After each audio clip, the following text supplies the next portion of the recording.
You live. Hello, everyone, and welcome to the Free Assange Visual 54.1.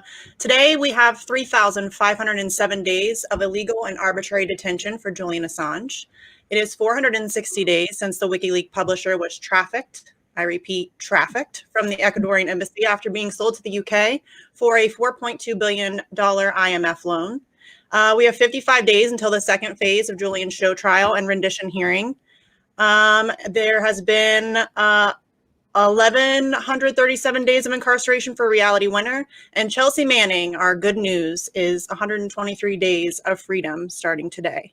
I am joined today by co-hosts Steve Boykinen and Andrew Smith, and we have amazing guests tonight. We have Marjorie Cohn, and we also have David McBride.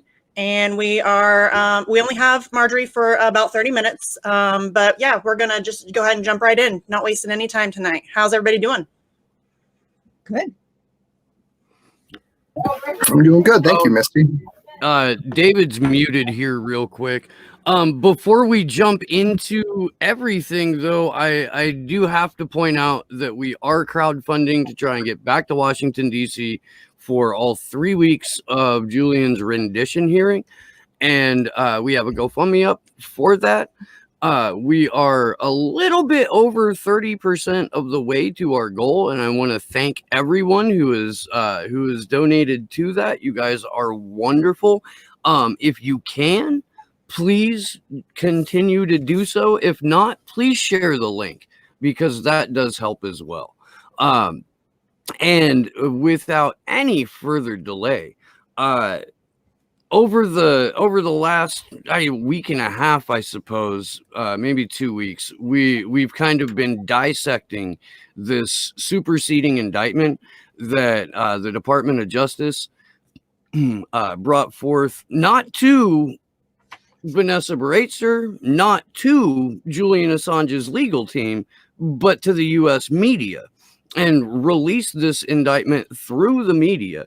And Marjorie, I am curious as to what your thoughts are about this, and I am also curious as to the legality of what they're trying to do by expanding the scope of this conspiracy to commit computer intrusion charge.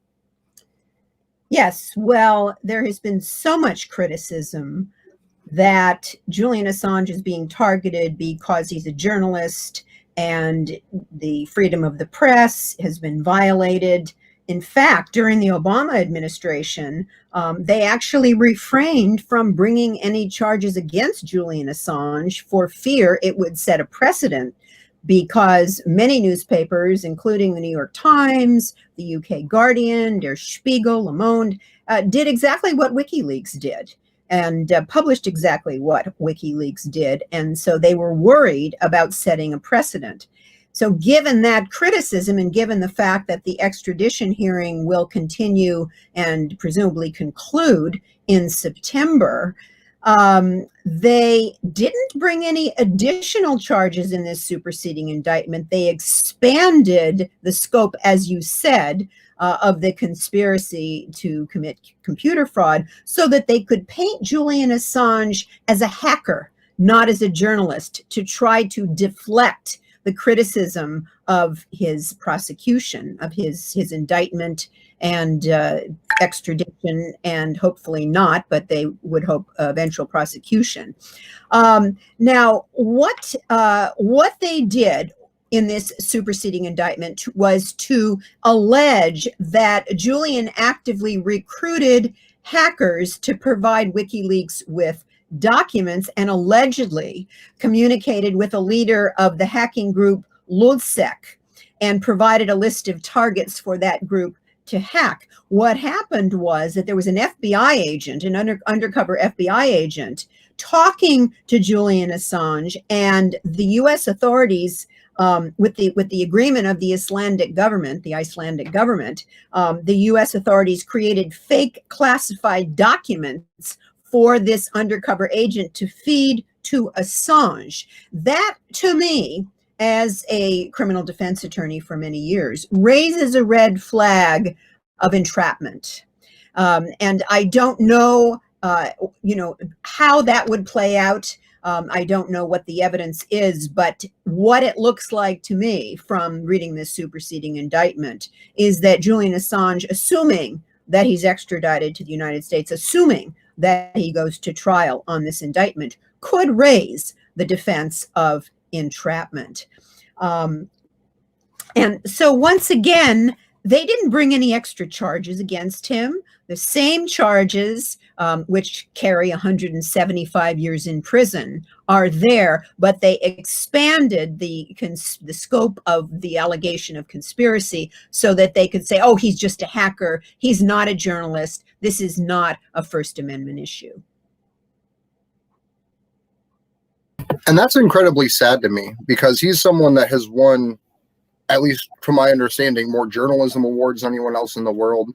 He's literally released more classified information than all other media institution combined. And it's literally...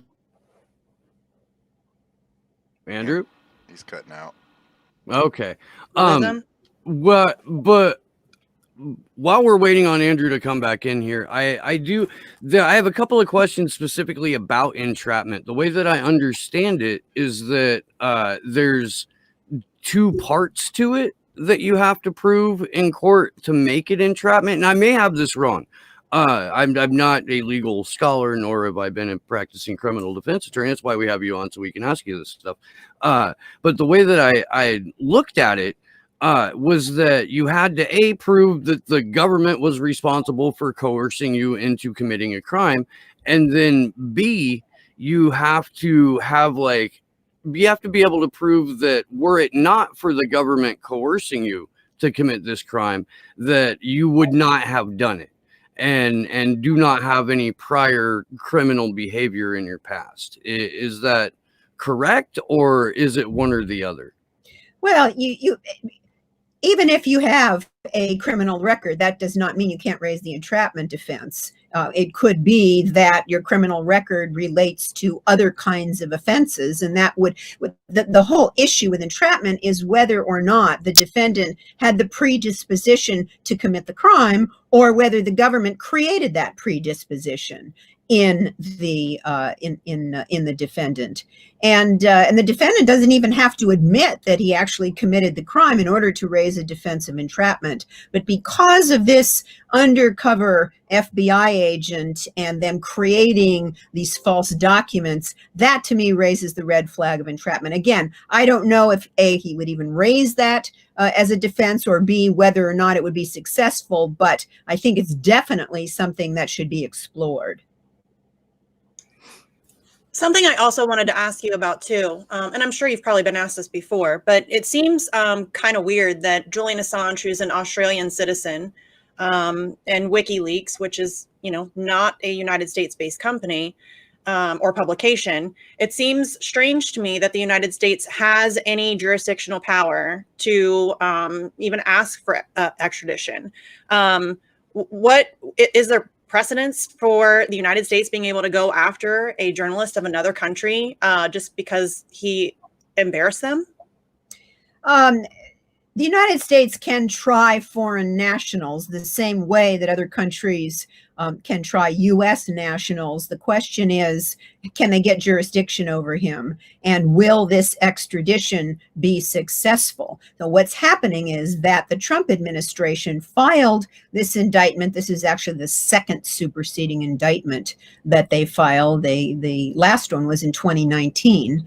And the Trump administration is asking the court in the UK to extradite Julian Assange for trial on this indictment.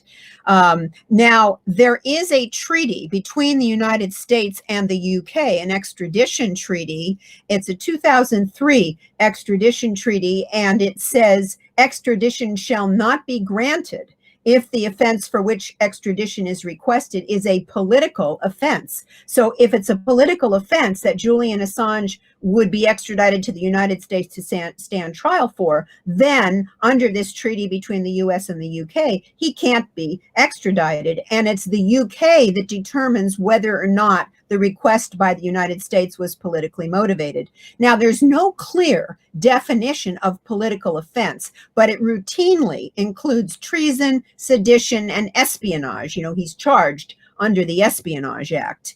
Even though that is absurd, the way that Dan Ellsberg was charged under the Espionage Act, who also that was also absurd, and he actually won his case eventually.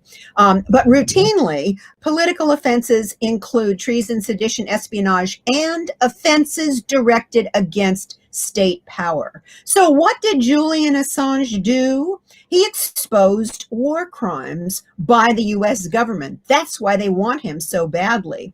In 2010 and 2011, WikiLeaks published documents that were provided to him by, or to WikiLeaks by Chelsea Manning. They contain 90,000 reports about the war in Afghanistan, including the Afghan war logs, which documented more civilian casualties by coalition forces than the US military had previously admitted to.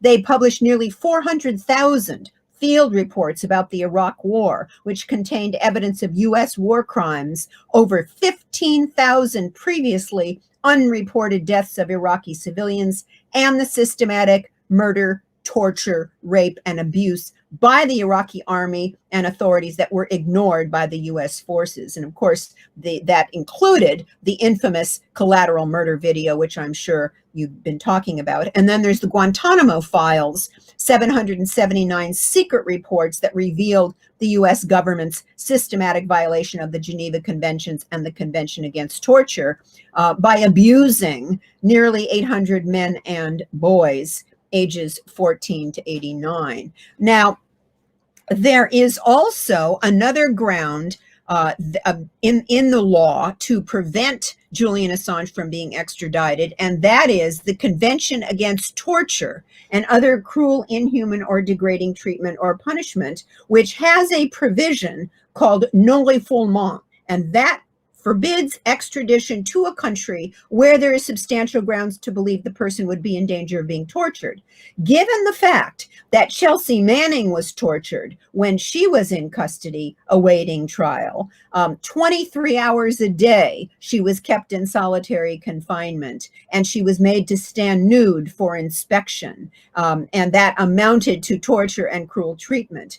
And the UN Special Rapporteur Niles Meltzer said that Julian Assange was showing signs, this is even last year, of prolonged psychological torture from being in the embassy, the Ecuadorian embassy in London, having some serious health issues, but the UK government would not allow him to go to a hospital and be treated without arresting him, and he was, of course, under a grant of asylum in the Ecuadorian embassy. And so these conditions got much worse. And in fact, now in the Belmarsh prison in London, Julian Assange and his lawyers have made this argument, is in great danger of contracting the COVID-19, the coronavirus. Because although he is also in solitary confinement for 23 hours a day, solitary confinement, by the way, is well established that it's torture. But that other hour, he's exercising with 40 other inmates in a very enclosed space. There have been staff at the prison who have COVID-19, and the fact that he has these serious pulmonary respiratory condition, given the refusal of the UK government to allow him to be treated when he was in the Ecuadorian embassy, he is in danger of being tortured. Now, when his lawyers made this argument and said that he should be released from prison, released on bail, because he is in danger of contracting the coronavirus, the judge, prejudging the case, said that there is a high risk of extradition. She's basically tipping her hand and saying, well, looks to me like there's a high risk that he's going to be extradited. and we think he's a flight risk, and so they denied bail. He's been denied the right to meet with his lawyers,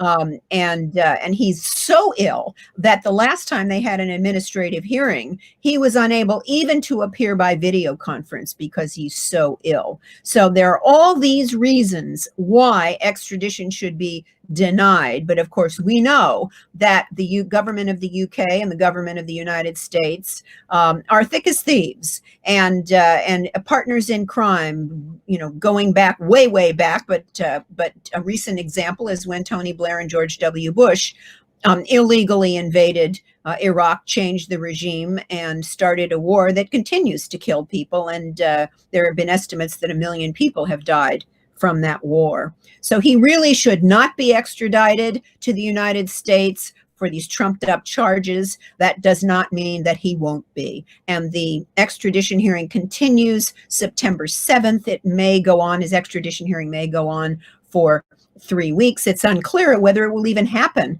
in September because of the virus and because of the difficulty of getting witnesses for the prosecution and the defense, for that matter, to travel and appear. I believe they're going to allow some defendants to meet over, or not defendants, witnesses to meet over video link. But you had mentioned earlier about how Julian is unwell. This is actually going on since, I believe, about May, that Julian hasn't been able to attend any of the court hearings or anything because he's listed as one.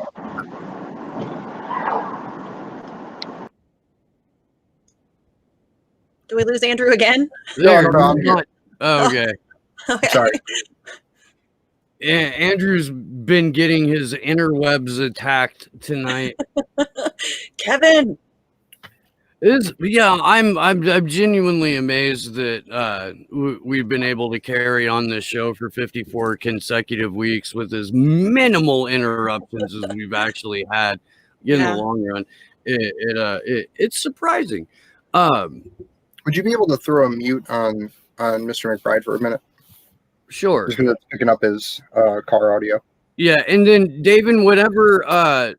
If you can still hear us, I'm gonna mute you for a moment, but you'll have to unmute yourself to come back in. And please jump in at any time, because I actually wanted to talk to Mrs. Cohn about your case as well and what's going on over there. Why don't we just do that? Yeah, absolutely. We got 12 minutes left with Marjorie. So I don't know if you're aware of David's situation, but he's a whistleblower out of Australia. He's a soldier that revealed basically that the Australian government was politicizing the war in Afghanistan for their benefit of the political candidates and political races, and basically that it wasn't in any way to do with the war, and they were essentially just sacrificing Australians for PR events. And he revealed this to the mainstream media over there, and the Australian broadcasting company, ABC, was actually raided by federal authorities. They had documents taken directly out of their offices. I believe there has been some arrests made in regards to this as well. So I was just wondering if you could weigh in a little bit on David's situation. Well, I'm sorry to say I'm not familiar with it, but it doesn't surprise me since the Australian government, like the US government, like the UK government, have been eager to go after whistleblowers and cover up war crimes. And of course, we have a number of whistleblowers who were targeted during the Obama administration. I think he went after whistleblowers in an unprecedented manner. His administration did not file charges against Julian Assange, thankfully, but certainly did go after Chelsea Manning, although he commuted her sentence as he was leaving office after she had served 7 years, but certainly did go after a number of whistleblowers. So perhaps you could give me more details about what David has he been arrested? Are there charges pending against him? What is the situation? Yeah, so David, if you can unmute and just kind of give Marjorie the Cliff's Notes version of what's been going on with you. You got to tap the phone screen and then the microphone and the phone icon and the camera icon will show up. There you are. Got it. Yep. Okay, Marjorie. I have been charged. I was charged first in 2018 with one count of theft of government documents, and then I think because I didn't plead guilty, the charges were moved up to 5 charges with an unlimited possible jail term, so life imprisonment, and they relate to espionage offences as well, national security, but it's really effectively espionage.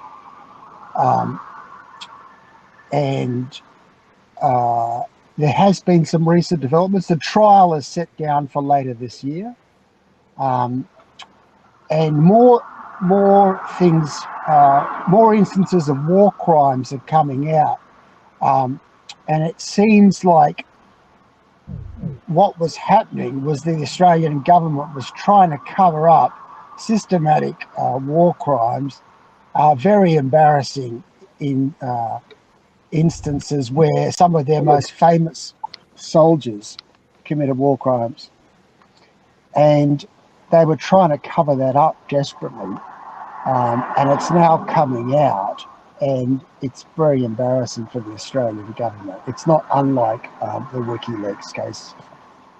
So other whistleblowers are also revealing evidence of Australian war crimes in addition to what you revealed? Yes. And in fact, it looks like what I saw was the cover-up where they were doing a lot of very strange things, prosecuting people who hadn't done anything in order to cover up the fact that they knew some people had blatantly murdered innocent people just for the hell of it. So are other whistleblowers charged as well as you are? No, I'm the only one that charged, and that's one of the strange things. The journalist who published my documents may be charged. The police have prepared a case against him. That it's a political decision about whether or not he's actually charged.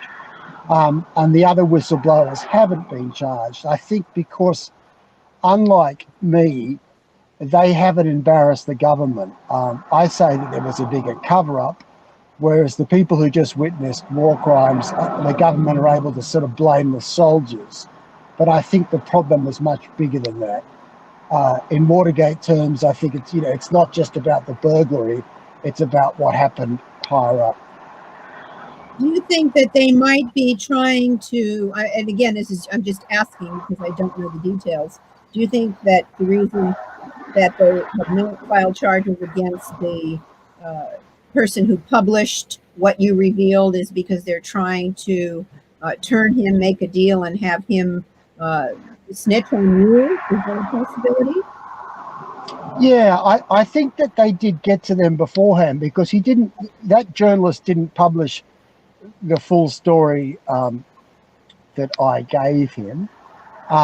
He very much published a convenient story for the government, like it was all the soldiers' fault, all the people at the very bottom of the tree.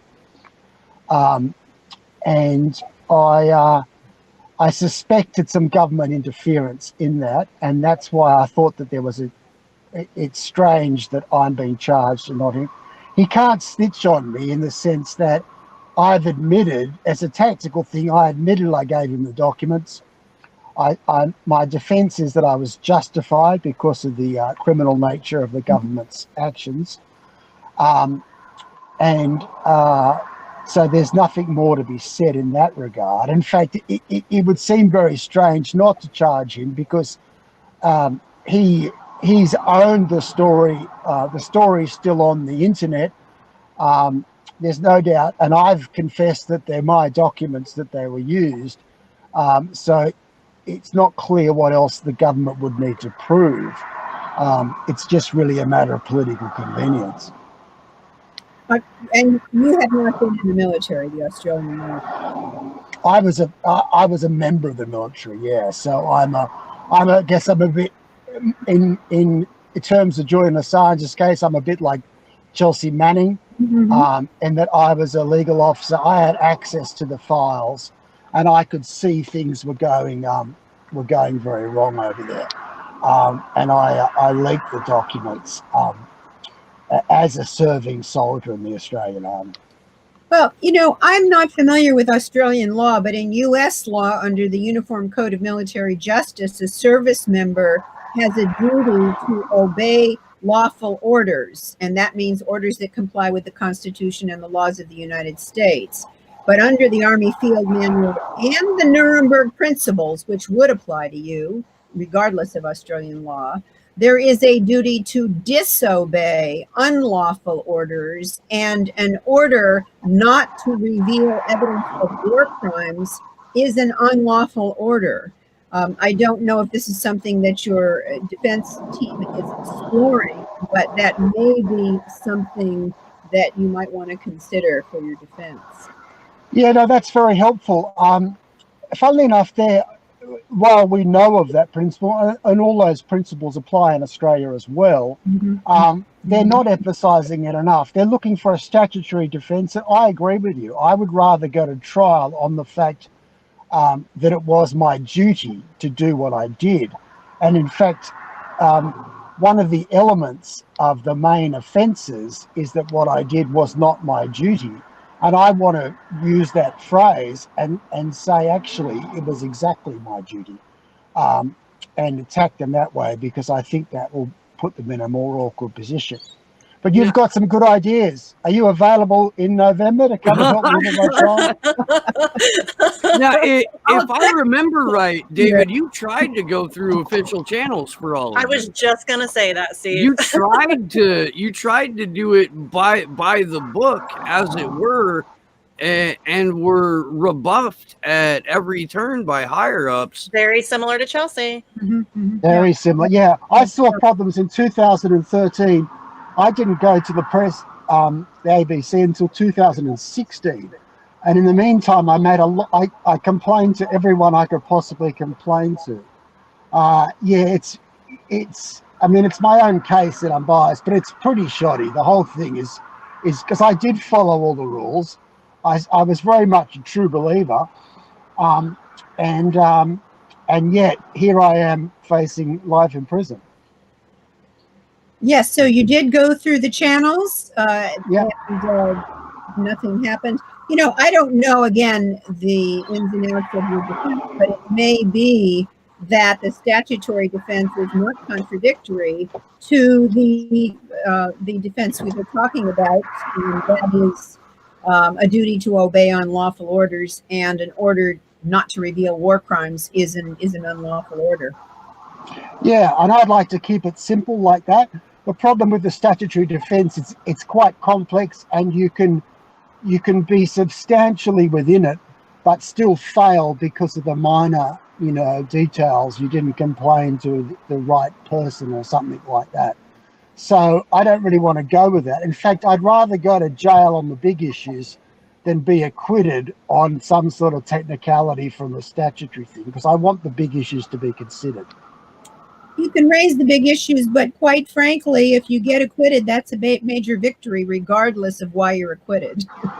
Yeah, well, maybe, but I feel when you're a soldier in the army and you see disgraceful behaviour by your, everything you believed in being trashed, it really makes you very angry, and you really just think, well, I'm going to fight this till the end, because it really hurt me to see that we had become the bad guys. Well, whistleblowers are very threatening to governments, as we know, and they also want to make an example of you. They don't want other people to be revealing evidence of criminal behavior by the Australian government in the future. And so if they come down hard on you, that will presumably, in their minds, deter other people from becoming whistleblowers as well. And I think that that may be one of their overriding concerns. Oh, no, you're absolutely right in that, because the charges don't really make sense, in the sense that they are espionage charges, and they clearly are things like giving information to the enemy, basically. And it's very oldie worldy. It's a bit like, giving the enemy the plans to the secret fortress. And I clearly haven't done that, unless you call the Australian people the enemy. And there's no question of any sort of international involvement. But the reality behind it is they want to make an example of me. That's Yes. right. Exactly. Well, good luck to you. And I salute you for your courage. Thank you. We might get you to be a witness, even if you do it by Zoom. I'll check my busy calendar. Marjorie, I know you got to cut out here fairly shortly, so I wanted to thank you for being here on the vigil with us tonight. We all of us here have an enormous amount of respect for you, and every time that we see you on a panel, it just underscores our want to get you on the vigil. So it's been absolutely delightful. Do you have anything coming up that you would like to promote or anything like that? Are you going to be a part of another Don't Extradite Assange campaign thing, or on Consortium News Live anytime soon? What's going on in the world of Marjorie Cohn? Well, I am very involved in this new committee to defend Julian Assange and the freedom of the press. And we don't quite have a website yet. We're working through the Courage Foundation, but we have had monthly webinars, which we will continue to have, and I've spoken on a number of them. And so hopefully we can get that information to you, and perhaps you can put out the word. Because of course Julian needs that support, and I really want to thank you for having me on. I'm really honored to be part of the vigil. So thanks a lot. Oh yeah, and we'll be happy to help plug whatever. And fairly often we are simultaneously streaming the Courage Foundation events on our separate channels, just to kind of make sure that as many eyeballs and ears as possible can get on these things, because we are down to 55 days before this rendition takes place. Wow.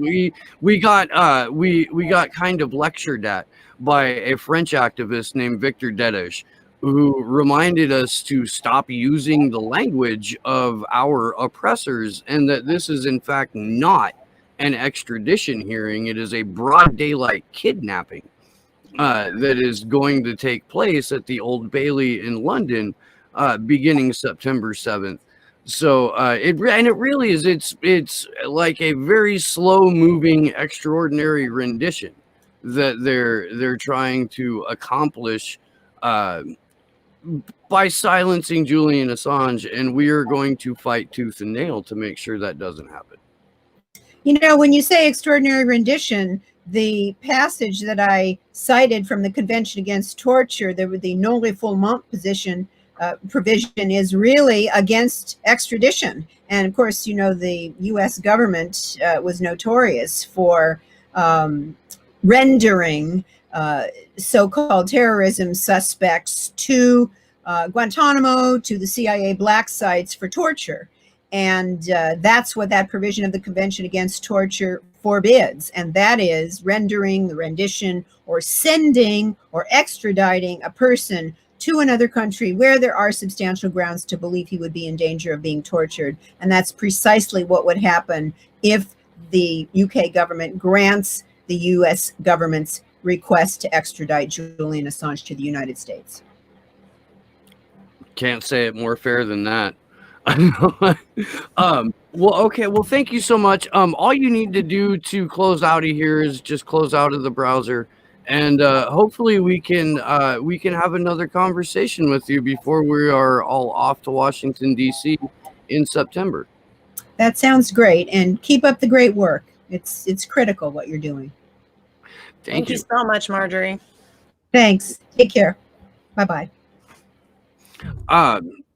Marjorie Cohn, ladies and gentlemen. I'm She's awesome. I'm a little starstruck. I gotta know. say, man. You usually get that way with guests. When you told me who the guests were today, I was like, holy cow, y'all. Interviewed some fairly high profile people in my day, but that was just goddamn Christmas right there. It was. So David, if you could talk for a minute just about like the overall feeling in the Australian military, if you've had any people to connect to about your case, and if there are murmurs or rumors or different opinions that you've heard from other soldiers that you know. A lot of people were trying to hint to me about the fact that a lot of pretty nasty war crimes were about to come out, and that would help me. But we're getting into a pretty dystopian society, in that a lot of people who even probably support me in the military won't contact me because they know my phones are tapped, and they know that they don't want their numbers coming up in connection with me, because they could lose their security clearance just for having any kind of contact with me, and that's pretty scary. That's absolutely horrifying. And on top of that, to piggyback off the surveillance, we have the expansion of the corona states around the world, the COVID-19 84 laws that are rolling out. And here in the US, actually, across a large portion of the country, we have mandatory masks or still forced closures of companies and businesses. So I know it's not necessarily on topic, but what are you seeing as far as surveillance state expansion over in Australia in response to coronavirus? Oh, it's bad. It's bad. I mean, they had this, you probably have it in America. They wanted everybody to download an app, the government did, on their phone, which could track your every movement. Not that they can't do that already, but there's been no limit to any kind of surveillance expansion under COVID, because there's so much hysteria out here. And while there's been a few voices saying, are you sure we should do that? They've just been drowned out. It's pretty dystopian out here now. Yeah, the government pretty much has power to do anything, whenever. They can track you, they can surveil you, and they might say, oh, it's to do with COVID. But of course, as you can see in my case, I'm being prosecuted. I'm clearly not a spy, and yet I'm being prosecuted as a spy. And there's no adult supervision in the government or the security services to say, well, he's not a spy, he's just a critic of the government. And so they would, in likewise terms, they wouldn't be able to say, well, are you investigating COVID or are you investigating critics of the government? Because there isn't anybody who makes that decision. But now they have the power to pretty much do whatever they want. Well, the crazy thing about the Corona app, and I'm almost positive that it's Australia that has the software. The software is from Palantir. It's Peter Thiel's software. And Peter Thiel now has Corona software, tracking, tracing, storing it all in a database in 3 of the Five Eyes countries. He's got it here in the US, in the UK, and in Australia. And I'm pretty sure that he won't be completely happy until that software is something that permeates the globe. We are watching, and we are living through, and a lot of us are pushing back against what all of these simulated exercises that have taken place over the last 20 years have predicted, and that is the transformation of the West into a post-pandemic police state. Look, I'm glad you brought up. I want to know if there's a sense of that in Australia, or if just the propaganda permeates so thickly that people are just like, oh yeah, no, sure, I'll give up every inch of my privacy as long as that virus with a 99.8% survival rate doesn't get me. Yeah, that's that's exactly right. Now, I'm afraid that there's not enough pushback. There's a few, just like the States, there's a few voices like yourselves, and thank God you guys do what you do. Most people are just compliant. In fact, if you change the imagery a bit, we are already in the dystopian state here. Well, we had a guy who was a bit like me. He was an ex-army soldier who was working for the security services, and he got put in jail secretly under an assumed name, and even the head of the prison didn't know who he really was. And even some judges in Australia were pretty outraged by that. They didn't know we could have secret trials and assume names and lock people away. There was no oversight to that at all. And as far as we know, there's a few. There's more. But I'm glad you mentioned Five Eyes before I get carried away, because Five Eyes is becoming we agreed to that without really knowing what it was. And one thing that came out in my case, in one of the early hearings, the prosecutor said, we need to get permission from our strategic partners about how we're going to run this case. And even the judge was like, what? What are you talking about? And the prosecutor said, had to be drawn out of them, but basically they had to get permission from the US government to run my case. Now, my case has got nothing to do with the US government. Tangentially it has, but I mean, it's not really their concern. And that's because of Five Eyes. And while Five Eyes is meant to be some sort of partnership of equals, I'm pretty sure Australia doesn't get a say in US prosecutions, but it looks like Five Eyes is a vehicle for the US to reach into the national security of other nations and pretty much run it. I don't think people in Australia, they don't really understand that. And I think if they understood that someone like Mike Pompeo is running things out here, they wouldn't be very happy.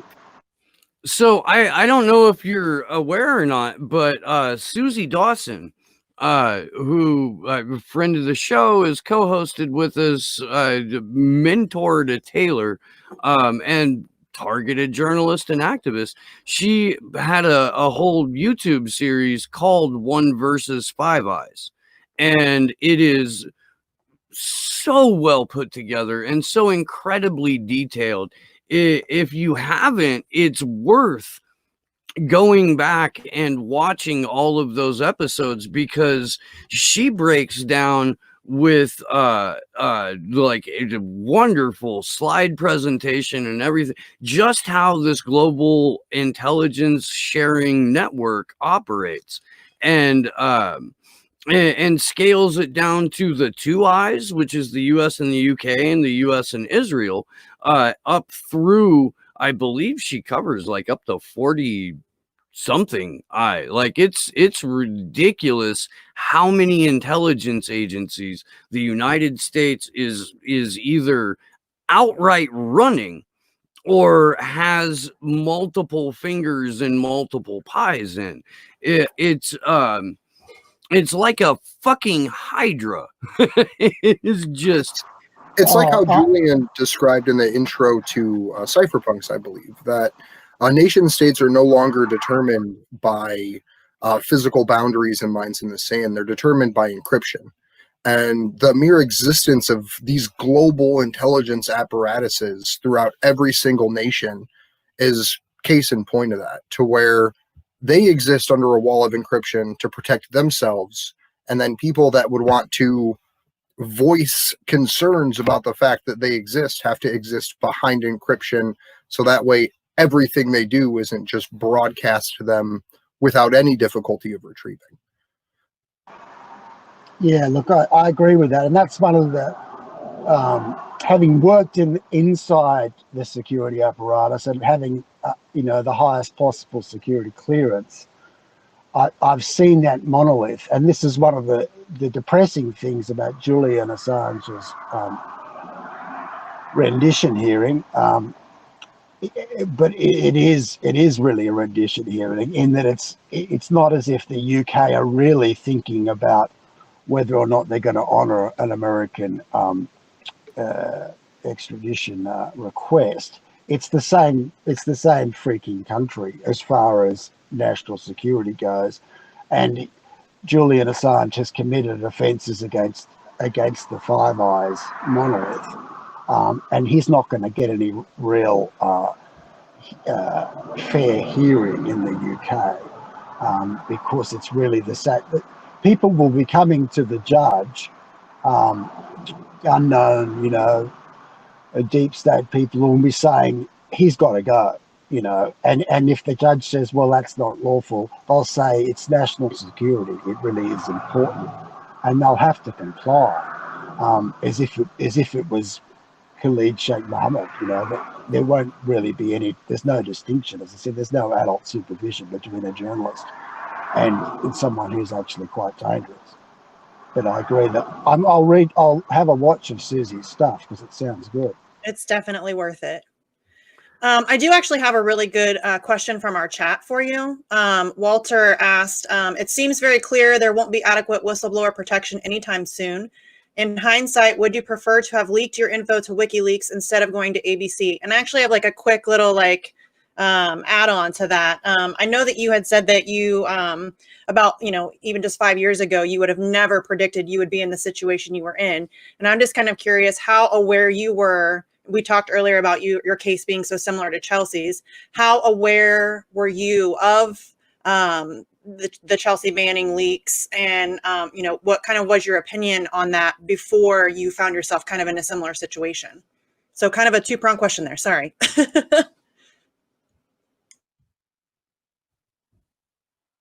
You're muted, David. Oh, yep. It is funny, and I imagine Chelsea would say the same, and I think Edward Snowden, from my knowledge, would say the same. You don't become a whistleblower overnight. You do believe in what you're doing, and it takes a few, because you can always see it's possibly there's a misunderstanding and your people are in the right, but it's when you see things which are irrefutably lies that you start to turn. And when you start to turn, you realize that a lot of things where you gave the benefit of the doubt to are probably lies as well. So you end up turning in a big way. This happened recently to me when there was a famous soldier who I was kind of supporting because I hadn't seen any evidence of him being a war criminal. And then I came across a piece of evidence which is actually tangentially in my case, which proved conclusively that he was lying when he said, someone just died of natural causes, because he said that they were shot as a suspected insurgent, and a medic said, no, we were treating the guy, and anyway, long story, but it's quite clear now that the guy I thought might have been okay kicked this Afghan civilian to death, and it's witnessed by somebody else. Now I need to go back through everything that guy said and look at it very strongly, because I know, because of hard evidence, that he lied about one murder. So and that's a bit the same with when you're a whistleblower. When you see that your government is absolutely lying about something. Collateral murder was obviously, it got people's attention, but I could see that that's not actually the biggest thing that was revealed by any means. But even if but it is attention grabbing. And I guess as a whistleblower, the problem is getting attention. Now, your original question is, should I have gone to WikiLeaks? Well, probably not, because I don't think it would have been noticed. I remember speaking to it would have been noticed by people like you, but not by the average person. And the tragedy of WikiLeaks, I think, and of Snowden's revelations, is that not enough people really understand what was revealed. despite the fact that it's clear as day to us. They still somehow kind of think Julian's a lot of people think he's some sort of bad guy, and they never have a second's thought to the nefarious activities of the state players. It's almost laughable. But I did, funnily enough, I did use WikiLeaks to get the US rules of engagement in Iraq, which even Australians couldn't get. It's such a funny one-way relationship when the US government is your friend, because they don't give you anything, but they expect you to give everything. So I was aware of WikiLeaks, and gradually I could see it was a good thing. And I certainly always had sympathy for Chelsea Manning, just because I could see, like me, they were a true believer. And like Snowden, who's always, despite the way he's portrayed, he said, I believed in the Constitution of the United States. And that struck a chord with me, because I knew then that this was not some sort of a group who were trying to overthrow democracy. They were trying to reinstate democracy. So I'm glad you mentioned that, and I'm glad that Andrew had talked about the opening to cypherpunks here, because the last sentence in cypherpunks in the opening is, our task is to secure self-determination where we can, to hold back the coming dystopia where we cannot, and if all else fails, to accelerate its self-destruction. And I'm even just now reading that, I got some goosebumps going on, because it's one of those declarative statements that the thing that I really enjoy about Julian Assange as an individual is that there is no gray area. He's not muddying the waters in case he has to tap dance around later. He just comes right out and says what needs to be said. And I feel like accelerating the self-destruction of a megalomaniacal, sociopathic, just all-encompassing surveillance state, a pretty good goal. And if this show in any way can help that, man, I'm stoked for that.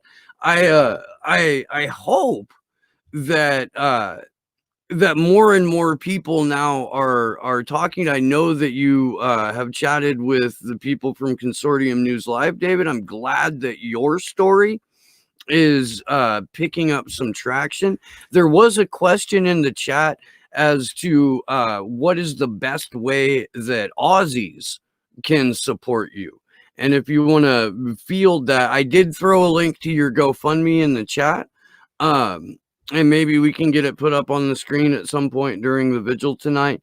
Yeah, how can people in Australia support David McBride? Yeah, the GoFundMe is a good one, and anything you can donate is very helpful, because it's not just donating a little bit of money, but it helps with awareness, and also just I'm pretty active on Twitter. Get on Twitter, David McBride, and circulate stuff. If we can get awareness, because linking back into what Steve said, one of my plan B, I guess, is to go to jail. And as long as a lot of people know about the case, that will be good, because to quote, to reference that beautiful phrase that Steve just quoted, I can see it blowing up in my face, their face, putting, the more that comes out about my case, the worse it will be for the government. And that's why I don't want to get acquitted quietly on a technicality. I want it to be loud, because it'll give an opportunity for the whole edifice to blow up when people see that we are no longer the good guys of the Western world, and we seem to be, lying, cheating, and all our public statements are false. Good people are put in jail on trumped-up charges, and that will eventually sink in, and sort of all I really want is a good spotlight. So if you can just spread the word and stay interested, and sending me good wishes always helps. I'm so grateful to you, Steve, because I do get quite down, and I do, while we are doing the right thing, it's very lonely. And to hear your enthusiasm, you've got to keep it up. To hear you say, I'm loving fighting the beast. It makes me so happy. Steve's a masochist, though. Steve is a masochist. The more I convince myself that it's great fun to fight the beast, the better I'll be. I have an old lady friend who's been doing activism to the point now that her body is broken down and she's basically bedridden, more or less. But I was talking with her about everything we do here and what we're trying to accomplish. And I described it as literally looking the beast that humanity created in the eyes and telling it to sit long enough that you can get everyone out of the room before it attacks them. So I think describing it in that way is the best reference of the Hydra, because this is a many-headed beast. It is. Ray McGovern calls it the Mickey Map. One of the phrases I used again was similar, and it rung true with me. Some of the other whistleblowers, they want the charges dropped, but I'm saying, no, I don't want the charges dropped, because if you're going to kill this dragon, you need to fight it.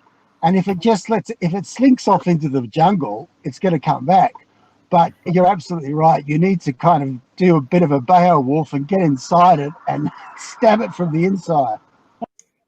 So, and I just want to say, since this is the first time I'm speaking to you kind of in person, just thank you, because I can't imagine how much courage it takes to do what you did. And and I have people who know me know I have an unbelievable amount of respect and gratitude for whistleblowers. But kind of piggybacking off of that, I was wondering how much you may have learned from watching other whistleblowers. You said you wanted to go at this loud. You wanted, really fight them. Did you learn anything from watching how they've handled Julian Assange over the past decade, or how they've handled Chelsea Manning over the past decade? Have you seen the kind of approach that, the U.S. government has taken in that respect? And did you kind of recognize, sort of how you needed to go about fighting this in your own country? I didn't really think about it, because I was just like, this is wrong. And like a lot of whistleblowers I've read about, particularly in America, there's a great book called Crisis of Conscience, which you should get if you haven't read it. And it deals with everybody from Ellsberg to the, nuclear whistleblowers, etc. And I got a lot of courage from that, and there's a lot of similarities between whistleblowers. And normally they just start off because they just say, there's a line in the sand here, and we've crossed it. In relation to Julian and the lessons, I have to admit, I was fooled a lot by the very successful smear campaign that the Western media have managed to put out about him. The more I hear about it, the more real things I hear about him, the more I admire him. And that's one of the things that scares me about him, is that they have successfully, so many people don't like him, conservatives, middle of the road, without really knowing why. And I've suffered a bit of a similar smear campaign, and that the power that effectively the governments and their corporate backers have to totally change the narrative on someone who is undoubtedly a very, very good person is quite scary. And Bradley Money was the same. You know, that, all sorts of irrelevant stuff about them she not being, or Chelsea Manning not being a good person, came out, and with Chelsea, I just saw her quiet courage and determination come through and that really impressed me.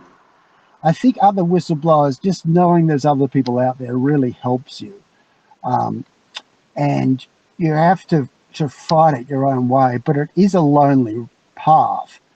And I can't say how much it is your support, the US support, the people, Steve and you guys, it really helped me. It really gave me a shot in the arm.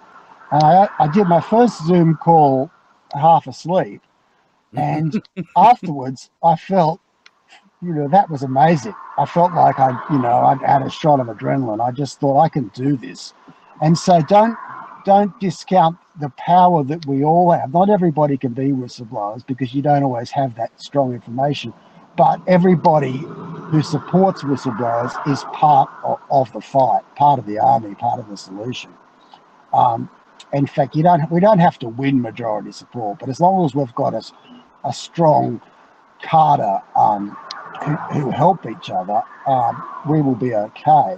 And all I want to do now, after this is over, is to go and see you guys in the States and build that our army, I guess, and hang out with each other, because you're the only people I really want to associate with now.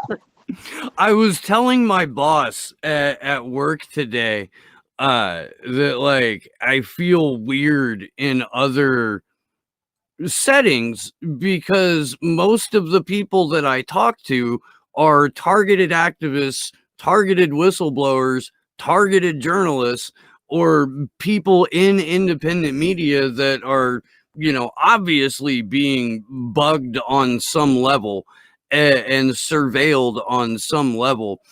And I don't know how to communicate to, like, regular people who just want fucking small talk.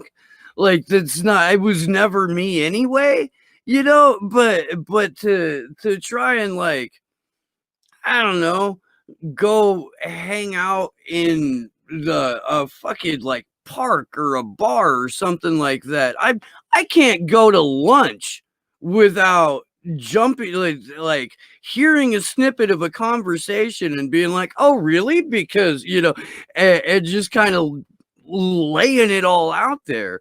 And David, we love the hell out of you here at Action for Assange, and we want to see right done by you.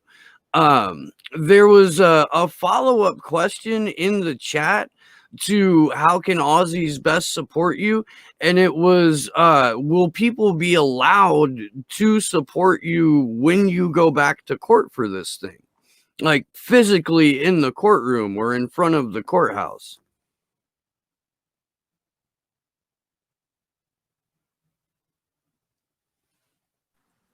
I had a bit of sound problem there. I don't know if you're getting me. We are, yeah. It's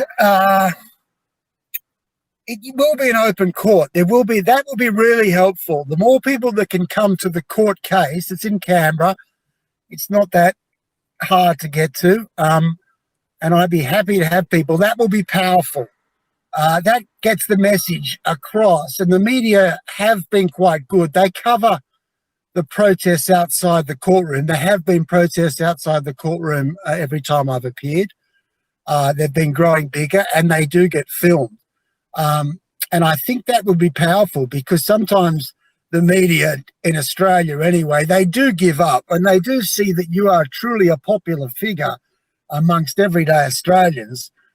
It is possible to swing them around, and they might start saying, we've got to support this guy because people like him. And I think that's one of I won quite a few friends at the beginning when I came out of the courtroom, and I wasn't legally represented then, so I wasn't trying to be politically correct and be careful, and I just told it like it is. and said, you know, we've got big problems in this country. The government is totally corrupt. They're sacrificing soldiers, etc. And people liked it because it wasn't stage managed. It wasn't it wasn't the usual talking points. I wasn't saying, oh, I'm not going to comment. And even though I didn't look that great, for the average Australian, they don't care because they're like, oh, this guy's a real person. Yeah, so if we can get real people to come down outside the court case, the press will probably interview you, and we can start getting a message out there to say real Australians support real Australians, you know, and I think there's a chance we can get up with that. I know from watching all of the Assange vigils that take place globally on, you know, certain key days, especially this July 3rd over Julian's birthday.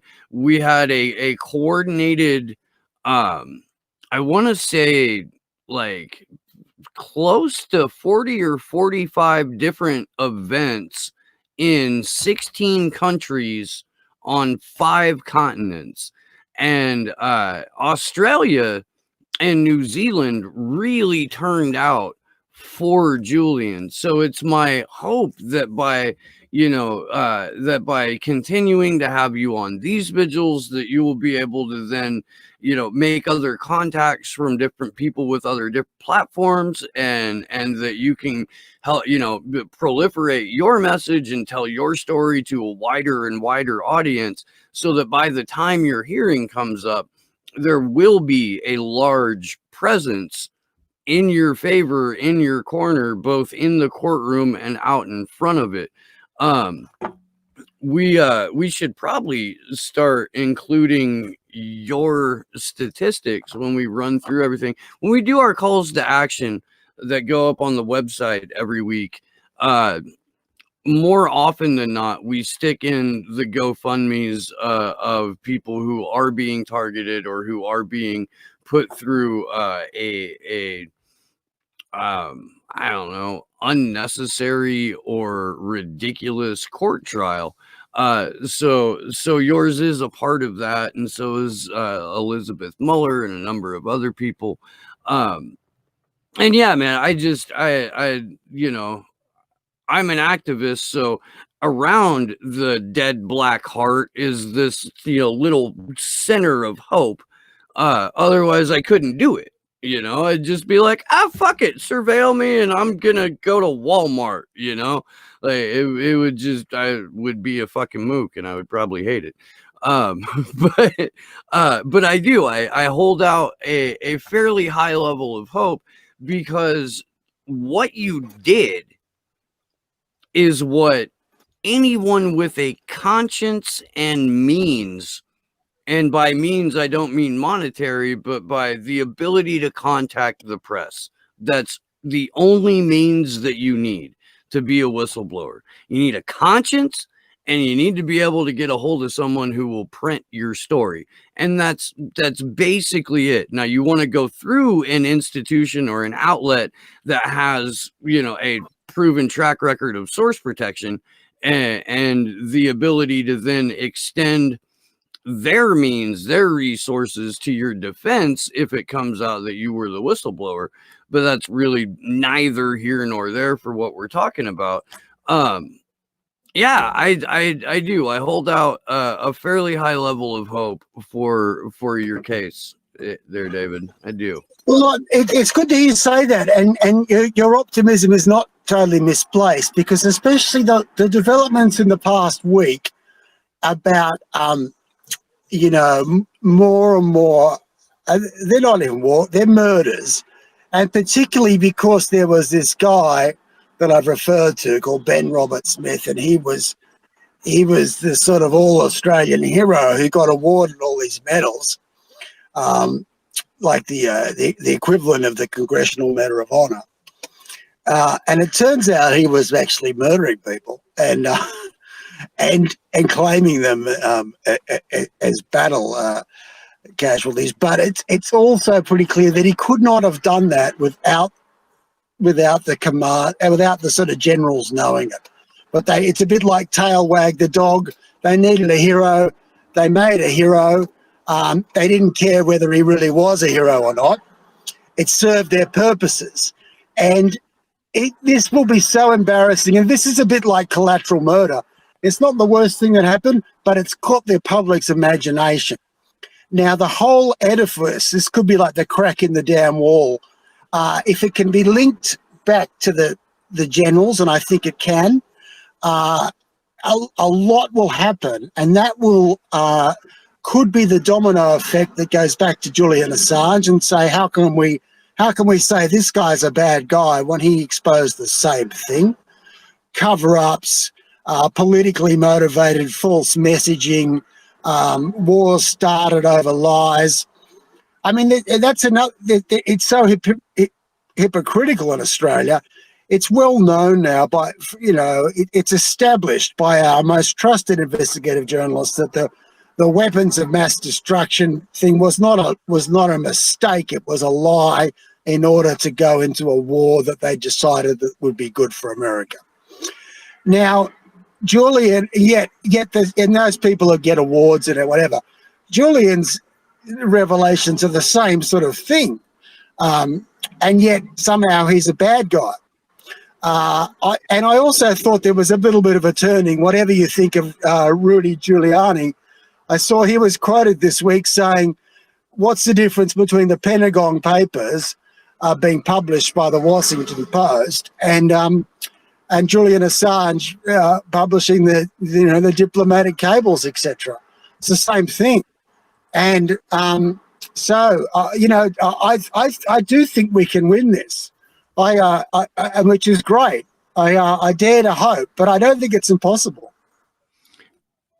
Yeah, I forgot to ask Marjorie when she was on, but we actually, last summer, a Ninth Circuit Court judge dismissed with prejudice a lawsuit that the Democratic National Committee brought forth against Julian Assange and against WikiLeaks, and also against Vladimir Putin and the entire Russian government and a number of 7 stray cats and somebody's goat. They were out to sue someone. They really were. And this judge, who was appointed by Bill Clinton, so it's not like there's a serious partisan bent to the judge. He was a Clinton appointee, dismisses the suit with prejudice, specifically citing the Pentagon Papers as to, yes, WikiLeaks is a legitimate publishing outlet that deserves the exact same First Amendment protections that the Washington Post did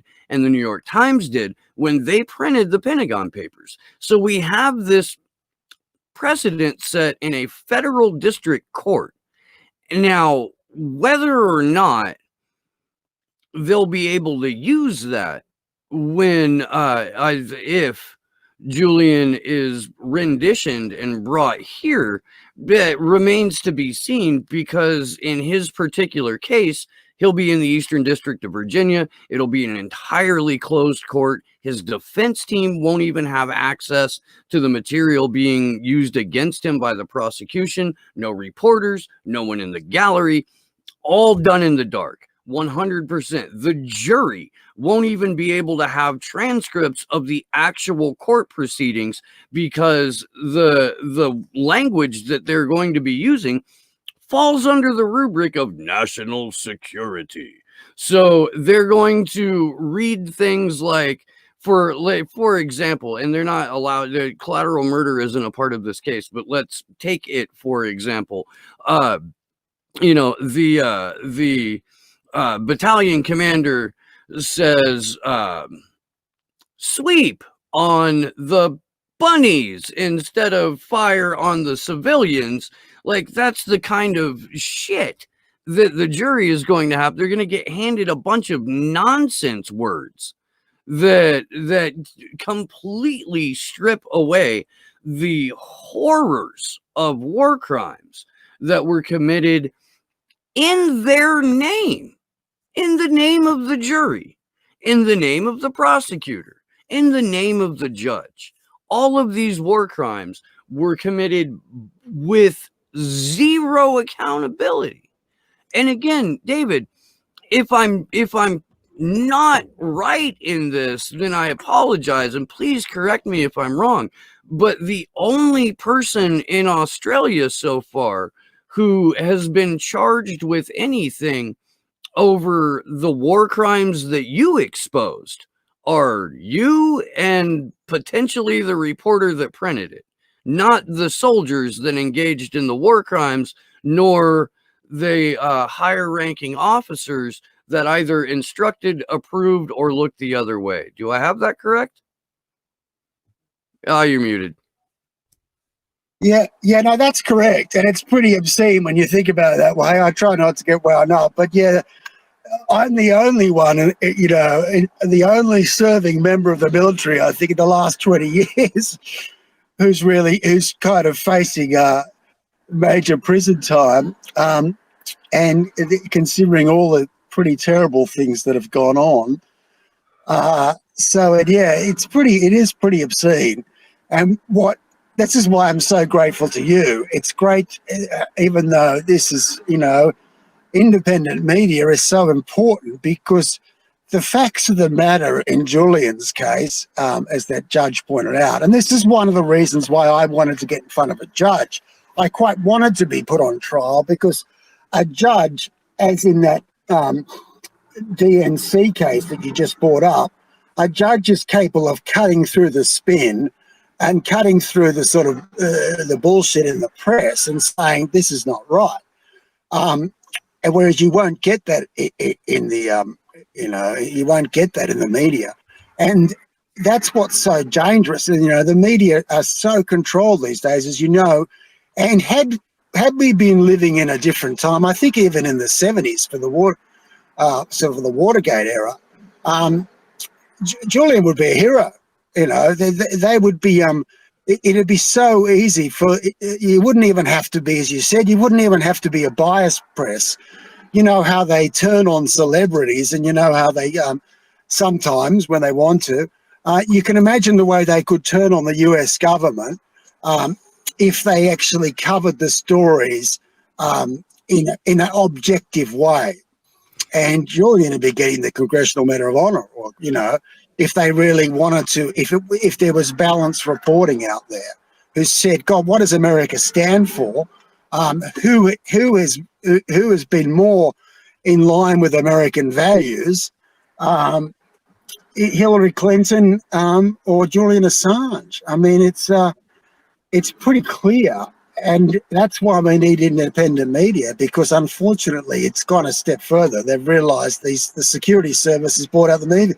I was very disheartened to see only a few days ago both the Washington Post and the New York Times confirming the the sort of Russian money for the Taliban, and I thought, what? That's bad, isn't it? Actually, you take this, Misty. I know that you've got something to say about the Russians are putting bounties on you. Putin is my buddy. I love Putin.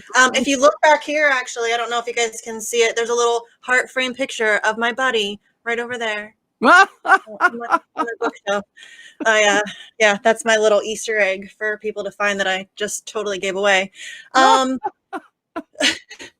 yeah, the Russian thing is so beyond frustrating. It's ridiculous, and that people are still talking about it after it's been embarrassingly debunked time and time again. Rachel Maddow is going to have a coronary at one of these days, and she was just pushing it again the other day with the Russian bounty story, right? Yeah, here's hoping. But I mean, she was just pushing the bounty story, just completely unsubstantiated bullshit, no facts behind it at all, and she can just say it out loud like it's, a real thing. And the word jump. It's Like it, there, it nobody was questions the it. headline. Yeah, nobody Was what- questions it. It's just that, and that's the propaganda that we've been talking about. But I was actually, while you were talking, Steve, about, well, and really while you guys were both talking, I've been working on a show. July 30th is National Whistleblower. Holy balls, National Whistleblower Day. So I've been working on a show. I've been like kind of trying to figure out whistleblowing in this country and where it's come from. And when you look at the first case of whistleblowing in this country, the reaction that we had to it and the things that we did, I mean, our government paid for the defense of those two guys. They were held up and respected. And it's bizarre. And I was actually watching, I think it was like a TED talk or something. There's a lawyer, I think his name is like Stephen Cohn or something like that. But he did a TED talk where he's actually kind of the guy that figured all this out and like figured out where, because it was our first like actual whistleblower law was created after this event. And he was giving this talk and he was, saying that the politicians that they didn't care about re-election. They didn't care about lobbyists. They didn't care about, they cared about upholding. I think it was like 6 months after we had won our independence. And it was actually 10 guys who blew the whistle on their commanding officer in the Navy who was committing war crimes and torturing British prisoners of war.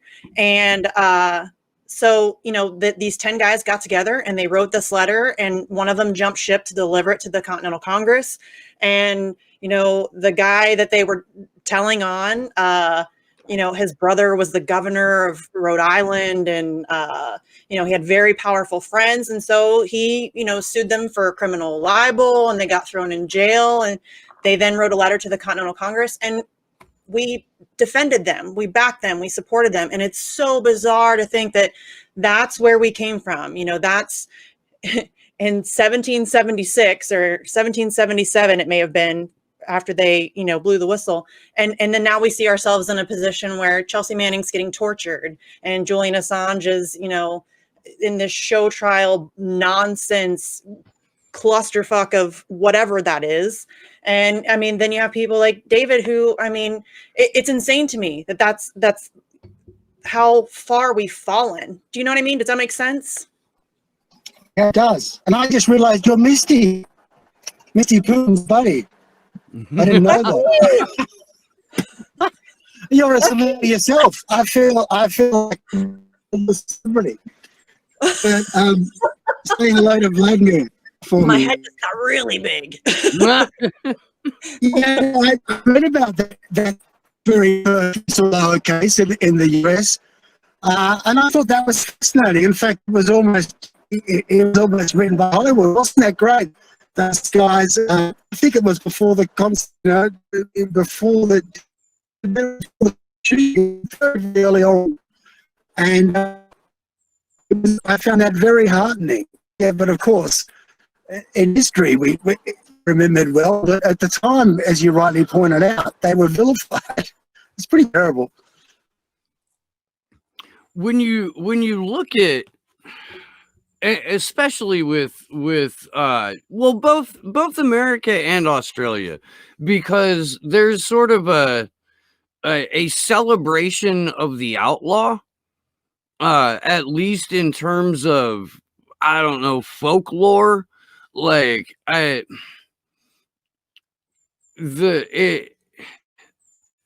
people still celebrate Ned Kelly in Australia, and people still celebrate like Billy the Kid and fucking just old, just straight up like murderous, drunk, poker playing, gunslinging fucking madmen are like our folk heroes, right? People who would speak truth to power and turn their nose up at the law because they were doing what they felt was right or what they felt good.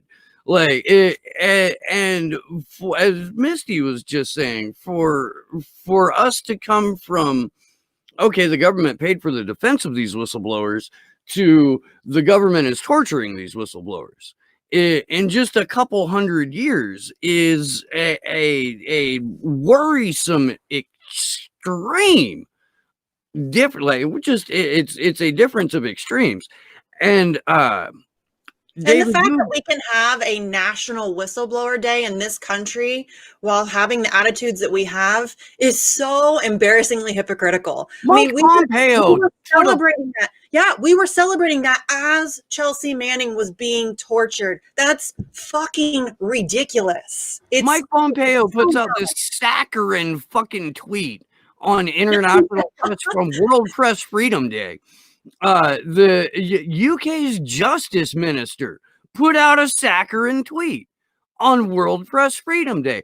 I would imagine, David, that someone in the Australian government put out just a completely nonsensical word salad of support for World Press Freedom Day, while all of these countries are actively persecuting whistleblowers and journalists who bring the truth to light. It is, you know what? It's something worth fighting against. It really is. Like, there's a lot of people that are brand new activists right now all over the world, went to their first protest or went to their first march right after Memorial Day because they saw a man get murdered in real time by a cop with his knee literally on the guy's throat. And if that's not a metaphor for what is happening to regular working people all over the planet, I'm not sure what is. But there are people that are out in the streets now for the first time. And I feel like it's our obligation to try to channel that energy into saving what's left of our First Amendment, saving what's left of a free press globally, saving what's left of free speech internationally. And I can't thank you enough, David, for having the conscience to come forward. It's absolutely, like, being a whistleblower to me puts you on a higher level, on another wavelength. Absolutely.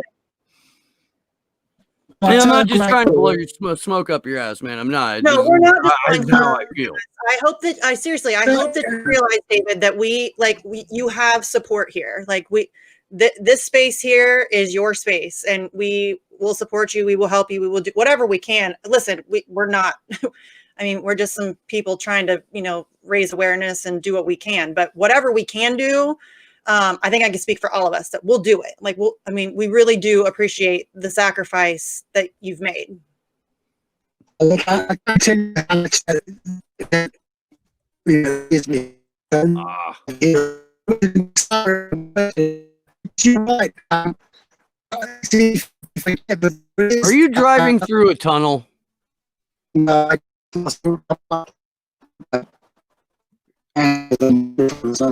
Wow. Your audio's kind of taking a shit there, David.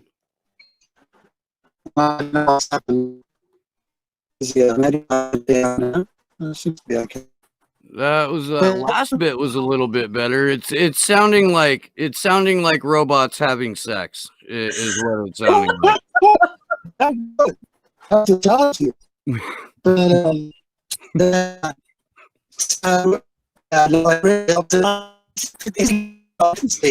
And now that image is in everyone's head. Yeah, thanks, Steve. Thanks very much for that. You're welcome.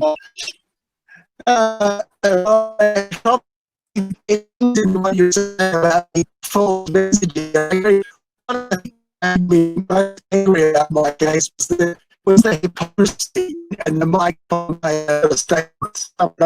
I got Mike Pompeo from that. I did. I heard Mike Pompeo's name.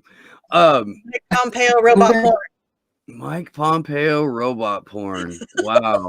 Now that is that's an animated series I would watch. Absolutely. flat out. Fuck.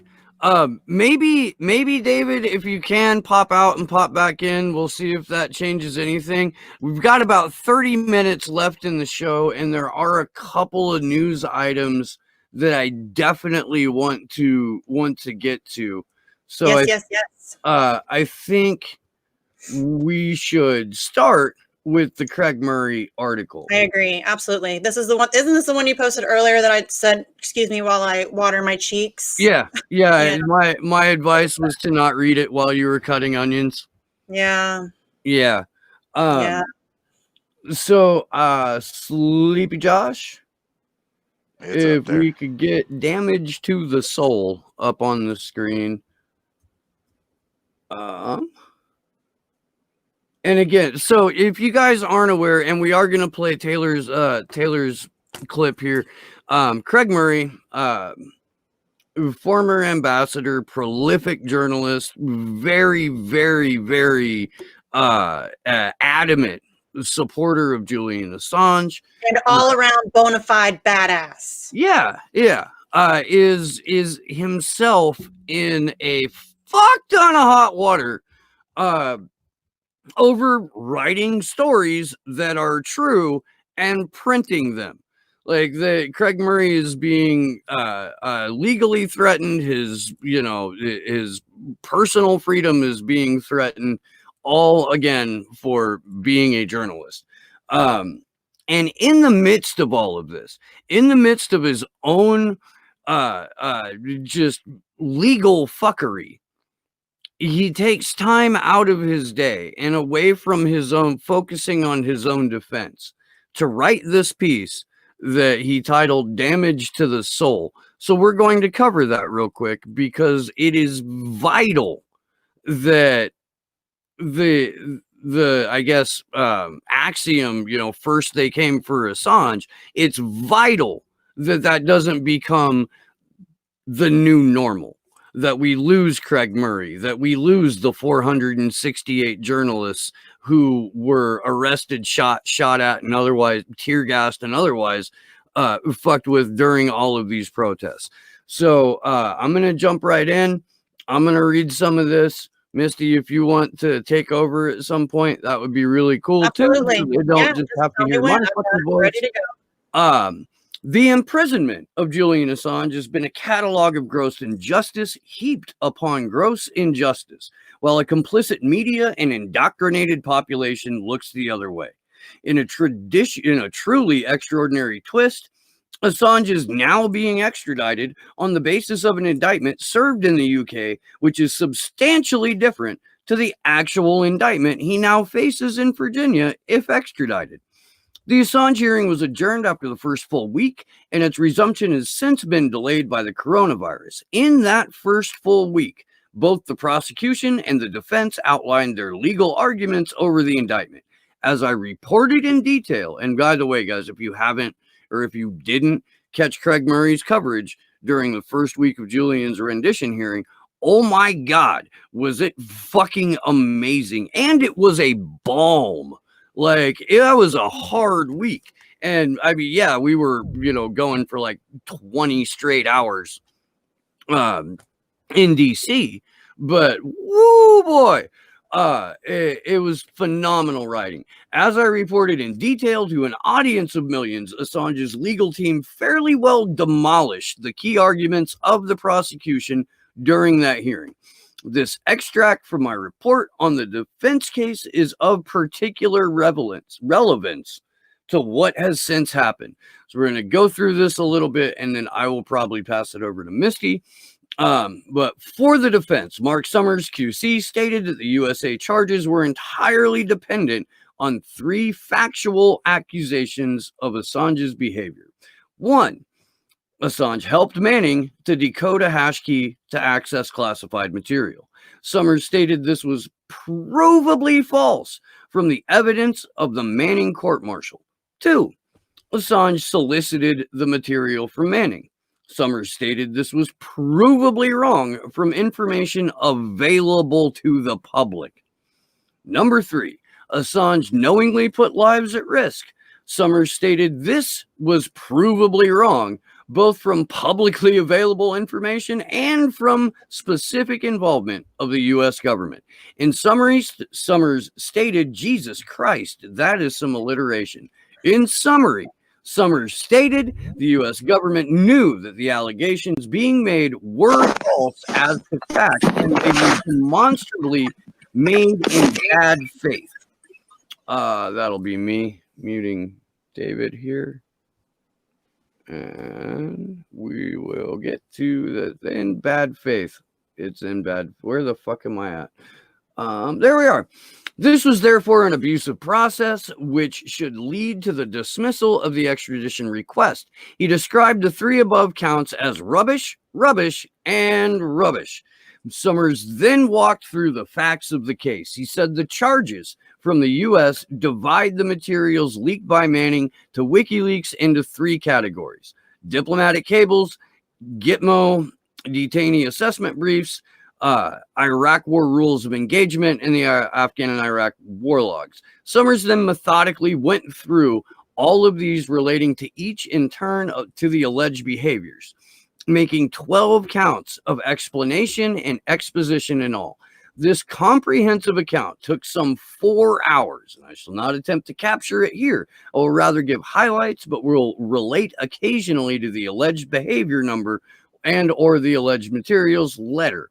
I'm not going to do that. That sounds a lot like fucking homework right now. But if you want to, you can go to craigmurray.org.uk and you can read this article. In fact, I recommend that you go to craigmurray.org.uk and read as much of it as you can possibly absorb, because again, Craig Murray's a fucking badass.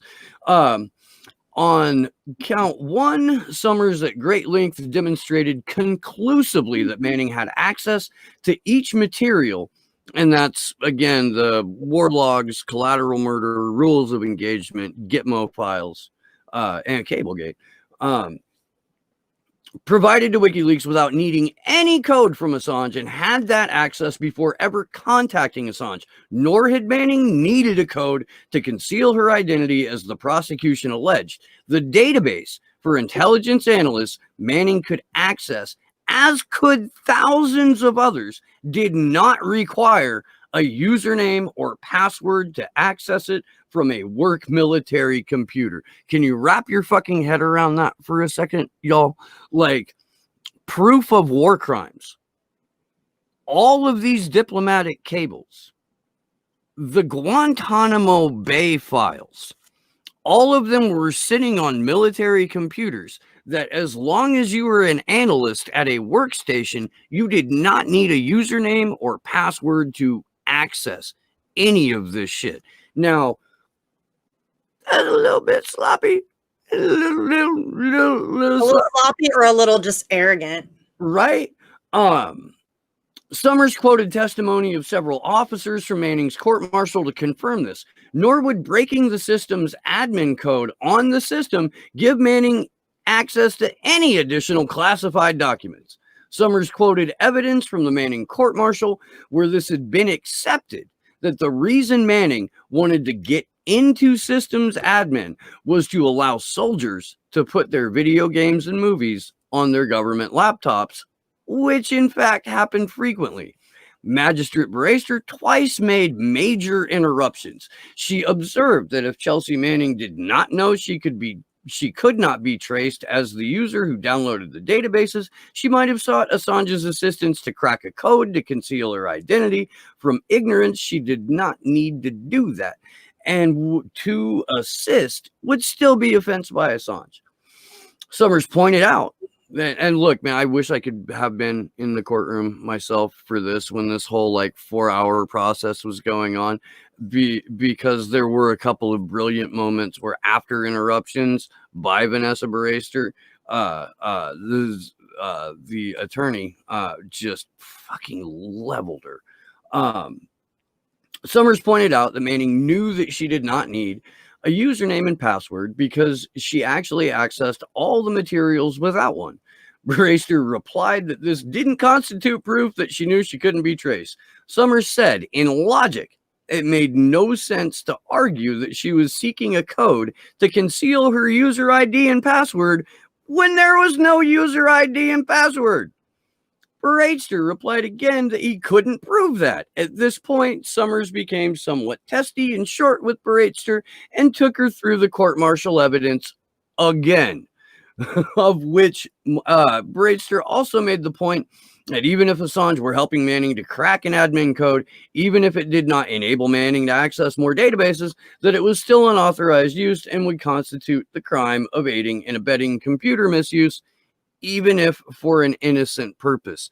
Now, can you wrap your head around what is supposed to be an impartial, fair and impartial interpreter of the law? That's all a magistrate does. Interprets the law fairly and impartially. Can you imagine? And you can, because it's happening, and it happened, and we've got reports of it. That fucking judge interrupting the lawyer to say, to quote the U.S. State Department's case against Julian Assange. She's not there to interpret the law in a fair and even-handed manner. She is there, as I've been calling her for months now. She is the concierge of the U.S. State Department. And this is what the fuck? I mean, it's right. It's right here in front of you. I'm going to pass this over now. Okay. All right. Now, while there is no evidence that Judge Baratzer is giving any serious consideration to the defense case, what this has done is show the prosecutors the holes in their argument, which would cause them serious problems should they get Julian to trial in the United States. In particular, they are wary of the strong freedom of speech protections in the U.S. Constitution, and so are desperate to portray Julian as a hacker and not a journalist. And this is what Marjorie was touching on earlier. This superseding indictment is nothing more than to try to distinguish Julian Assange from a journalist and turn him into a hacker, because they have to make it okay to go against the First Amendment. That's basically the goal of this. But as you can see above, their case for this is not looking strong. So the prosecution needed a different case. They have therefore entirely changed the indictment against Julian in Virginia and brought in a superseding indictment. So this is a press release about the superseding indictment. It says, new allegations assert Assange conspired with anonymous affiliated hackers, among others. A federal grand jury returned a second superseding indictment today, charging Julian P. Assange, the founder of WikiLeaks, with offenses that relate to Assange's alleged role in one of the largest compromises of classified information in the history of the United States. The new indictment does not add additional counts to the prior 18-count superseding indictment returned against Assange in May of 2019. It does, however, broaden the scope of the conspiracy surrounding alleged computer intrusions with which Assange was previously charged. According to the charging document, Assange and others at WikiLeaks recruited and agreed with hackers to commit computer intrusions to benefit WikiLeaks.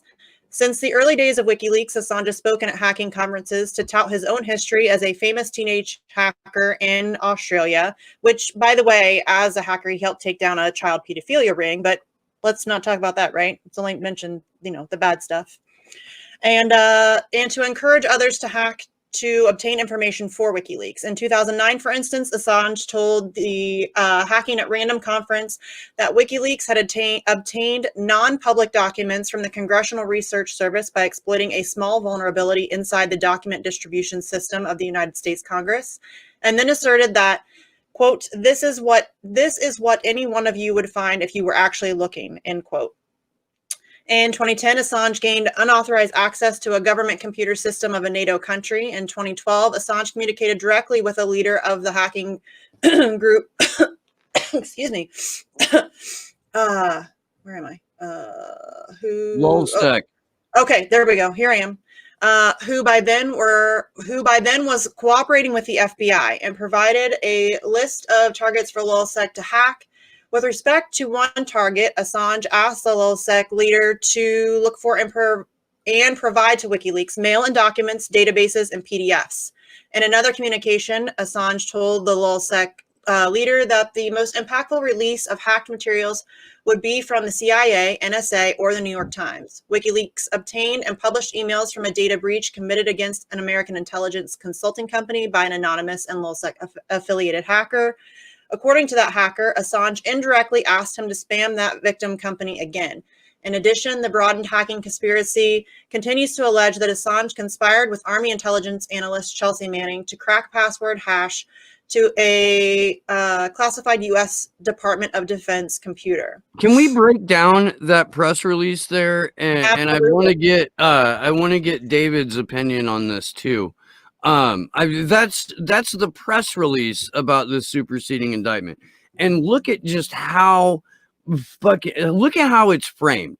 Like, Julian Assange spoke at hacking conferences. Well, you know what, dude? So does fucking all kinds of programmers from all over the world. Like, if you're at I don't know, dude. It's so dumb.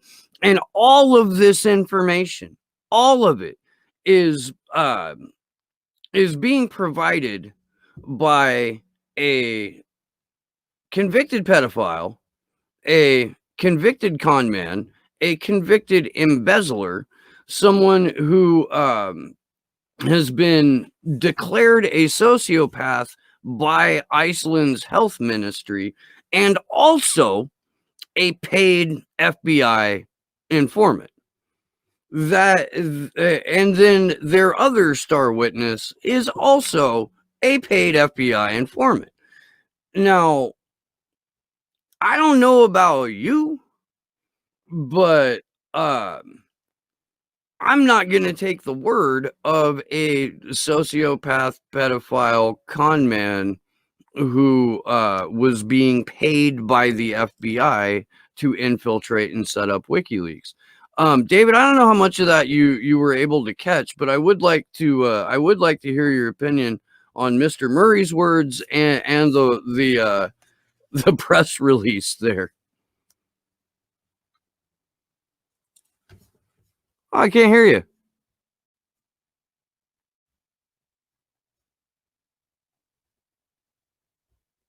Hello?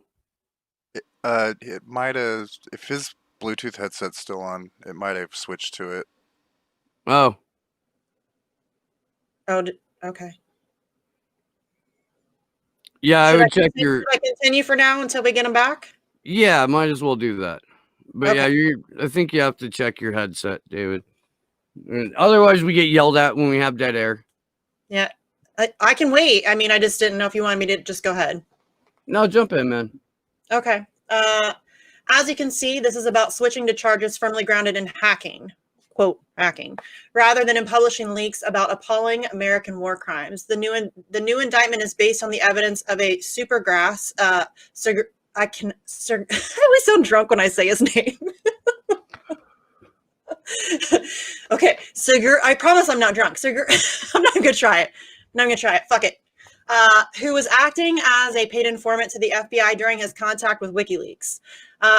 Your camera's off, Misty. Mine is? Yeah. What the F, y'all? Here I am. Hi. Okay, where am I? He was convicted on the 22nd of December 2014 by, I don't know how to say that either, I'm not gonna try, District Court in Iceland, of stealing over $40,000 US and over 1,300 euro from WikiLeaks Sunshine Press accounts by forging documents in the name of Julian Assange and given a 2-year jail sentence. Thordarson is also a convicted sex offender and was convicted after being turned into the police by Julian Assange, who found the evidence, including of offenses involving a minor, on Thordarson's computer. There appears scope to doubt the motives and credentials of the FBI supergrass. The FBI have had Thordarson's evidence against Assange since long before the closing date for submissions in the extradition hearing, which was June 19th, 2019. That they now feel the need to deploy this rather desperate stuff is a good sign of how they feel the extradition hearing has gone so far, as an indicator of the prospects of a successful prosecution in the USA. And that's actually kind of, at first I was really confused by the superseding indictment. I didn't really know like what they were trying to pull. But then as, you know, I started looking at it and started listening to people who are way smarter than I am, it really does show that they are very aware of the weakness of their case. So if there is, like, you know, some positivity to this nonsense, it is that, I think. Do we have you back, David? Are you back? Ah, damn it. Dude. Try to reconnect real quick, David. Yeah, maybe hop out and hop back in. There we go. Technology. Right? Kevin. Ridiculous. Kevin! I didn't even hear the warp warp. Oh, there you are. What about now? Hey! It's really bad coverage where I am. I'm at a beach resort, so look, I agree with you, and I think the word that struck out at me was arrogance. And that they, as I said, it's not fair. It's totally run by the US. That hearing, they're putting in all sorts of bullshit now, and nobody's calling them on it. I did think Mark Summers did really well. He's got a little bit of what you need in a lawyer. He's not too stiff upper lip. But I love the way he said rubbish, rubbish, rubbish. You know, that's something that the average person can get their head around. And yeah, I think it's right. I think that it's not looking that good for them. But they don't seem to care that it's rubbish. But I thought that was a great article by Craig Murray, and I learned a fair bit from it too, because it shows you that the government are struggling now, and those witnesses. Yeah, if you compare those two witnesses to Julian, it's pretty shameful that they're preferred to speak for the US government as opposed to someone who's someone who clearly wants to make the world a better place. I do. There's another article that we're probably not going to cover tonight, but it's related to what we're talking about here in this superseding indictment, where it accuses Julian of trying to solicit these lulsec hackers to target specific businesses or intelligence agencies, corporations, whatnot. What they're referring to is the WikiLeaks most wanted leaks list, which had already been publicly available way before this conference took place, way before lulsec was even founded. And again, lulsec was an FBI operation. The rat Sabu was already cooperating with the FBI before any of these hacks took place. So this was 100% entrapment on the part of the FBI. And in fact, when the Stratfor hack happened, within 48 hours, all of the material that Jeremy Hammond had liberated from Stratfor was on the FBI servers. The FBI hacked Stratfor. Jeremy Hammond was just the fucking person who facilitated it. But the FBI hacked Stratfor. Like, it's absolutely mind-boggling. I'm starting to get a little worked up. Shall I continue? Oh, please do. There's only a couple of paragraphs left. Let's see. I don't know where I was at now. This leaves the UK? Yeah, okay. This leaves the UK extradition in a state of absolute farce. I was involved in discussion with WikiLeaks about what would happen when the superseding indictment was introduced at the procedural hearing last month. It ought not to have been accepted. It is over a year since the closing date, and a week of opening arguments on the old indictment have already been heard. The new indictment is plainly designed to redress flaws in the old one exposed at the hearing. The superseding indictment also is designed to counter defense witness affidavits, which have been disclosed to the prosecution, including expert witness testimony, which refutes the indictment on Assange's alleged hacking assistance to Manning. Until now, the sole ground of the hacking accusation. This switch, we averred, is an outrageous proposition. Was the whole hearing to start again on the basis of the new indictment? Then, to our amazement, the prosecution did not put forward the new indictment at the procedural hearing at all. To avoid these problems, it appears they are content to allow the extradition hearing to go ahead on the old indictment when that is not, in fact, the indictment which awaits Assange in the United States. This is utterly outrageous. Could not agree more. The prosecution will argue that the actual espionage charges themselves have not changed, but it is the indictment which forms the basis of the extradition hearing and the different indictment which would form the basis of any U.S. prosecution. To have extradition decided on the merits of one indictment when the accused actually faces another is an outrage. To change the indictment long after the hearing is underway and defense evidence has been seen is an outrage. The lack of media outrage is an outrage. Yes, brother. None of which will come as any shock to those of us who have been paying attention. We have to continue to build public consciousness of the fact that the annihilation of a journalist for exposing war crimes based on a catalog of state lies and dodgy procedure is not an act that the state can undertake without damage to the very soul of the nation. God damn it, I love Craig Murray. So, David, when you read this, you have a very, very unique perspective that we don't, because you're reading it as a whistleblower, but you're also an attorney. You're also a lawyer. Like, from your perspective as a lawyer, what the fuck is the U.S. trying to do here? Like, where is the legal grounds for any of this? Yeah, no, it's very sketchy. As you know, the law is very precise, and it's very pedantic. And the idea that you'd be able to change an indictment halfway through a case after you've seen the defense evidence, I mean, that in itself would normally have a case thrown out.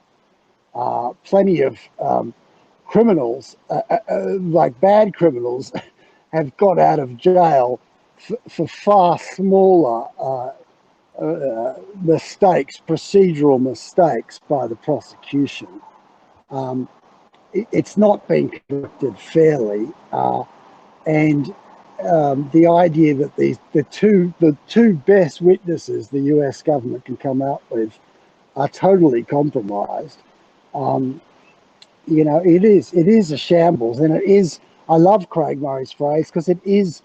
It's something I've used myself. It damages more than just a single legal argument. It damages the soul of the Western nations. No one single conviction is worth throwing away 500 years or 1,000 years of developments in human rights and the rule of law. God damn. Well, it is. I think that's a great place to wrap on that. David, will you please tell people where they can find you one more time and how to support you one more time? And thank you so much for coming back on the show and being a part of this with us. We really, really do enjoy these conversations with you. And goddamn, we just hope the best for you. Thank you, and likewise. I'll say it again, but you really helped me.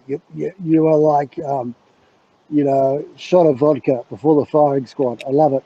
And I've got a GoFundMe page. It's called 50 Years in Jail for Whistleblowing on the ADF. I'm also on Twitter, and I love to get support. It really helps, and especially from the US. It just shows, and I really think we can win this fight, and it'll be such a good party when we do. Yeah, and just thank you so much for everything you've done.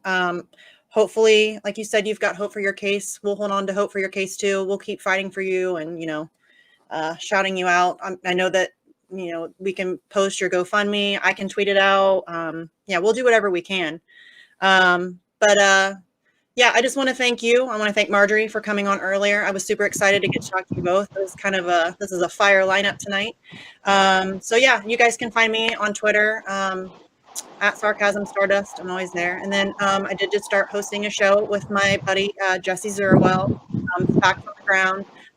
We've interviewed Dan Cohn about the Israel-Palestine conflict and the annexation. And then last week we talked to an Indigenous historian, Liza Black, about the missing and murdered Indigenous women and girls epidemic that's happening in North America, probably some in Australia as well. So yeah, that's it. Thank you guys for having me on, and thanks to our two guests tonight. I appreciate it. My name is Steve Poikin, and I host a show called Slow News Day, and you can find it on YouTube by typing Slow News Day Podcast into your search bar. I am also on the Rockfin and D Live, and hopefully more platforms soon. Please join me this Sunday. I've got like a double bill again. I will be interviewing the folks from Hardlands Media from 10 to 11, and then from 11 till we're done, Natalia Rivera, who runs the Mexico for Julian activist group, and I can't remember her fucking last name. Stephanie, she was on with us a couple of weeks ago. She's Commander X's lawyer. She's distractingly beautiful. It will be it'll be a good time. It will be. So make sure that you're tuned in for that. Huge thanks to Dave McBride and to Marjorie Cohn. It was lovely. And I would like to thank my co-hosts tonight here, Misty and Andrew, who bailed out a little bit early because he wasn't feeling well. So I hope he gets better. Thanks Sleepy Josh on the ones and twos, Mean Panda for the graphics. And to you guys who are watching right now, we love you and we need you.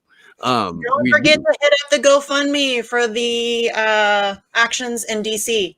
Yeah, please, if you can, donate to that GoFundMe. If you can't, we totally understand. But please share the link. We're getting closer. We're like, we can, because of you guys, we can actually book our accommodations now.